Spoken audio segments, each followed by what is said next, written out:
Hello, welcome to Hope for Flint. I'm your host, Kristen Wolosinovich, and here, my guest, kind of a big deal, Costa Papista, president of Flint City Bucks. Hello. Hello. Thanks for having me. Thank you for being here.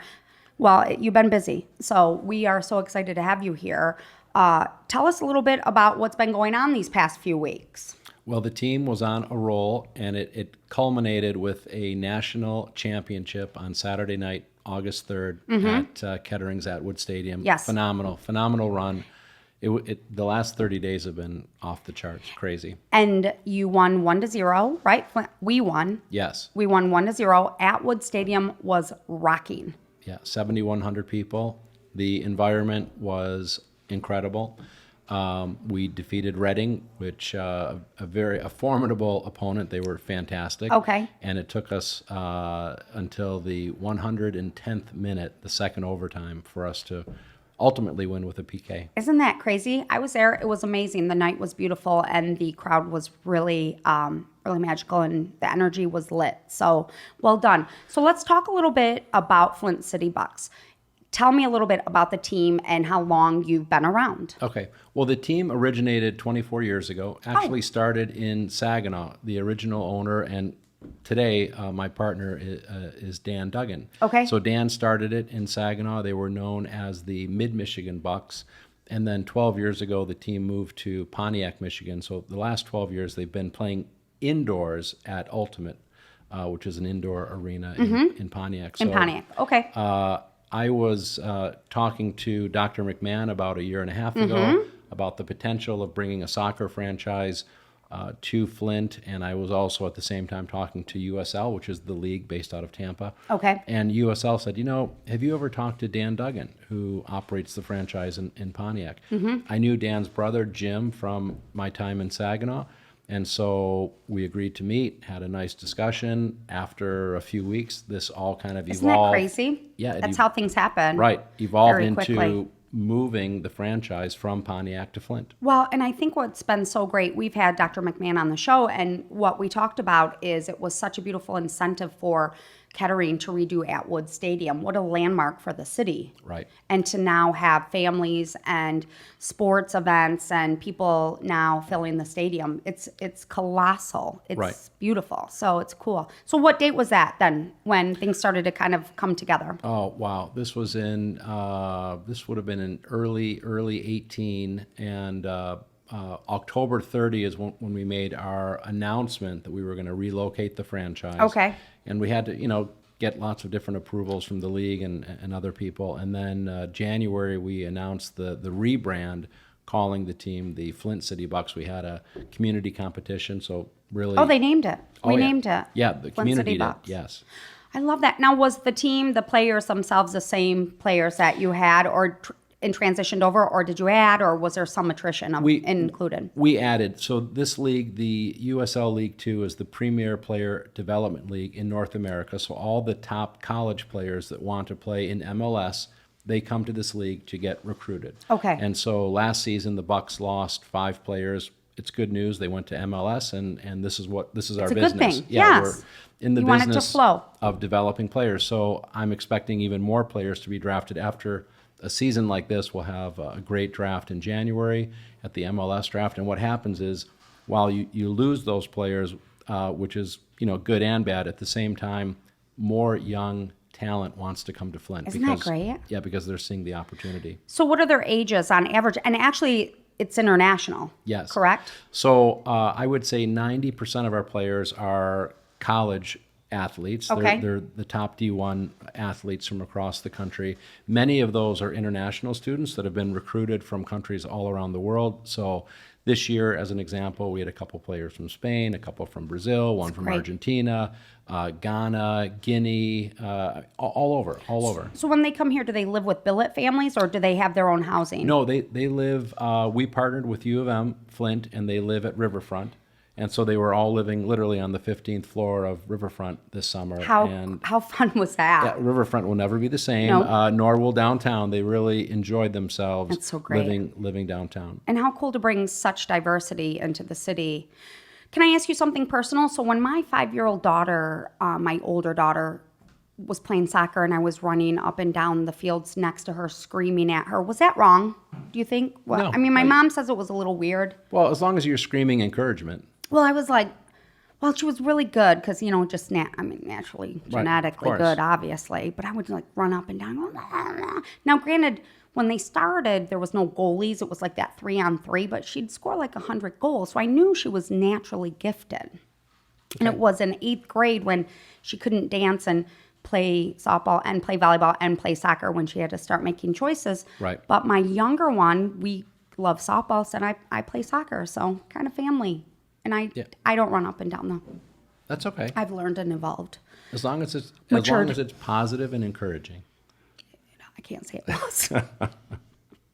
I can't say it was. Okay, so we're talking about year 1.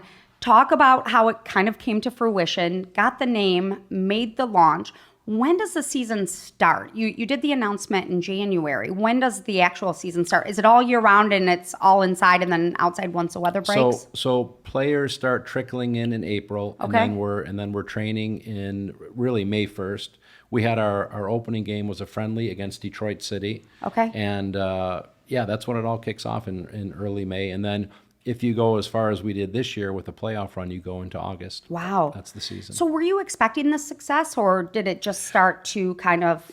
Well, I knew the team would be extremely competitive because yes. that's what Dan Duggan is known for. The franchise has won, prior to this year, 3 national championships. And the top players want to come to this franchise because they know that they're going to get seen, they're going to get recruited by MLS. So okay. The legacy is outstanding. That's amazing. And then August is that the final game then? Yep. August 3rd is it. Right. And now you start kind of rebuilding for next year. Right. Players start to get taken away from you possibly, which is a good thing. And then you start looking for new players. And then when does the season pick back up? They'll be coming back in April. The players will be coming back in April again. Okay. And then we'll look at another championship next year. I think it's just going to continue to snowball. And you personally, the Flint City Bucks administrative office is here in the Ferris wheel. Yeah, we love being in the Ferris wheel. There's so much energy in this building and great young people and ideas. I love being here. I love being downtown. And we have our merchandise next door in the Dryden building. Oh, you do? We have a little pop-up shop there, so we love it. That's so great. Now, where are you from originally? I'm originally from the Detroit area. Okay, the D. The D. Where at? Like Detroit? When people say Detroit, is it? No, it's not real. It's not the real D. Where? It's next door. It's Birmingham. Close. Royal Oak. Grosse Pointe. GP. GP. You're East Sider. I'm an We East say Side. East Sider, right? Zach? East Side. Okay, so you're a Grosse Pointer. Do you currently live in Flint, or are you still in Detroit and you commute? Commute. Yeah. What are your thoughts on the community? Have they welcomed you with open arms? I think they have. Oh, yeah. Oh, love it. I mean, I was involved with starting the Firebirds 5 years ago. Okay. So you had a lot of relationships here. Yeah, I was here for 4 years. I did have an apartment in the Michigan State Building, which I really enjoyed when I was launching the Firebirds. We also lived in Saginaw for 10 years when I started the OHL franchise there, the Saginaw Spirit. That was 17 years ago. So I feel like I have some knowledge of mid-Michigan and love it. It's a great community. And how exciting now to start, and how exciting for us, for the city to have this semi-pro. Is that the proper? Not really. It's the USL is technically amateur because these players still retain their college eligibility. Okay. Many of our players have not graduated yet, so they're literally going back now and they're resuming their soccer with their D1 programs all across the country. So when they come here to Flint, too, real quickly, are they enrolled in school here? Some are taking extra classes online usually. Yes. So they can a lot of guys want to graduate early so they can kick off their pro careers a little bit earlier. So a lot of guys do that. Okay. Do they go to Mod, or is there any? They can pick any college they want. They can go wherever they want.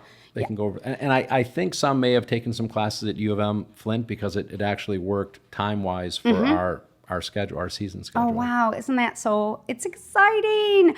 Well, we are so grateful to have you here in the city and what you've been doing. And how can people get a hold of you and find out more? What's your website? FlintCityBucks.com. And we will, number one, we're going to have championship T-shirts available pretty soon, any day now, which will be kind of cool.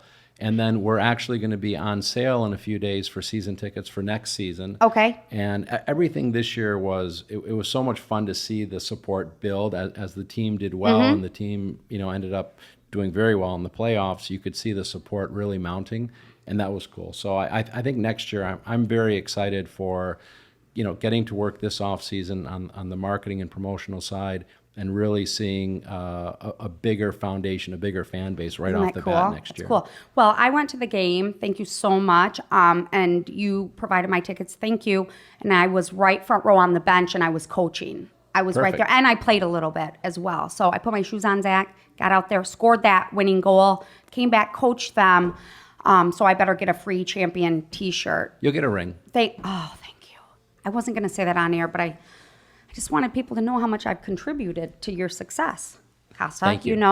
So Casa Papista, President, Flint City Bucks, you guys get out there, check the Dryden, check out. Do you sell merchandise online as well? Yeah, on our website. So you check them out, get some merch, come downtown, check them out downtown, buy tickets, get ready for season tickets for 2020. For 2020, and very, very affordable. VIP tickets are $150, and general admission $85. Oh, that's nothing. Yeah, so it's really very affordable. And it's a great night in the city. Come downtown, have dinner, hang out, shop, head to Atwood, and it really is a fun night. We had a great night that night. We went, and a bunch of us went, and the weather was amazing, and the team is amazing. Like, they're fun to watch. Yeah. It's great. So, well, thank you so much. Thank you for coming on the show, and I think it's only the beginning. When you come back, bring those shirts. Perfect. Show them up. Casa Papisa, you definitely are, sir. Hope for Flint.